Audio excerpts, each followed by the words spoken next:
I want an NOC. Do you want to explain what an NOC is? It's a no objection certificate from. So basically, our land borders forest land. So I understand they're trying to do due diligence because apparently there are lots of disputed boundaries with people encroaching into forest territory. And I'm fully with them. I don't want that to happen either. But we already had an NOC when we bought the land. So as far as I'm concerned, that means the boundary is clear. But I suppose they're trying to be very, very meticulous in case something has changed since then. Maybe is the logic. I don't fully understand it. But anyway, we're kind of stuck in the rules that they say exist. So we've been pushing some more, which has involved almost daily phone calls to someone or the other in the forest department, and they're all very lovely people. They're all seemingly wanting to help, and I don't bear them a grudge personally, but what's frustrating is that at every level, so the surveyor visited 3 times after lots of pushing, surveyed it, some of our land went, apparently it's forestry land, so now we've lost a little bit of land, but that's okay.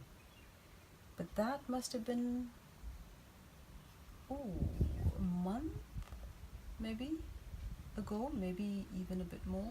And the surveyor came back, and then the surveyor came back, and then the deputy range officer came to check what the surveyor had done. And then the range officer came to check what the deputy range officer had done.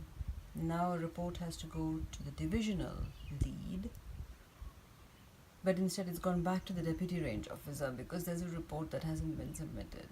So I've just spoken to him, he said he'd do it today. Anyway, it's really frustrating. Meantime, we're sitting here like idiots, losing time. The rains are on their way. I mean, you can already see the clouds gathering. And we haven't started building. We have not started building.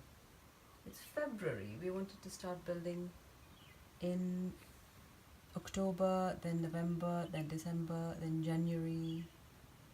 So all we've done is dig a great big hole ready for the building. We did that very early January, and now we're stuck. Can you just explain the significance of the rains?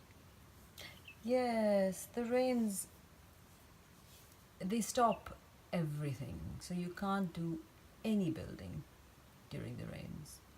So basically, now we have a window of a bit of February, March, April. And then in May, the rains kind of start, but we can do a bit of work in May. But after June, the work has to stop. Partly because we're a very exposed site and the rain will just be pelting down.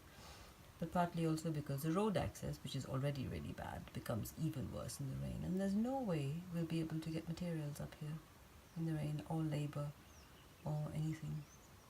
So we lose 3 months, maybe 4 months, who knows? When we talk about rains, they're not UK rains or European rains. In the space of about 3 or 4 months, they get 2.6 metres of rain during the monsoon. Yeah, it's very wet. And you're very frustrated. Yeah, it's really disappointing. I mean, I'm trying to stay patient and understand that this is how things work. We're sitting on our friend Ratish's balcony. He has installed a solar electricity generating system. Thank you, Ratish. Thank you, Ratish. And he allows us very sweetly to use it. Yeah. So we have his keys, and we let ourselves in and out, and it's really sweet.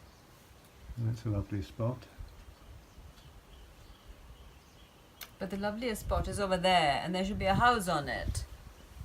You can't see it from here, it's kind of beyond this little hillock.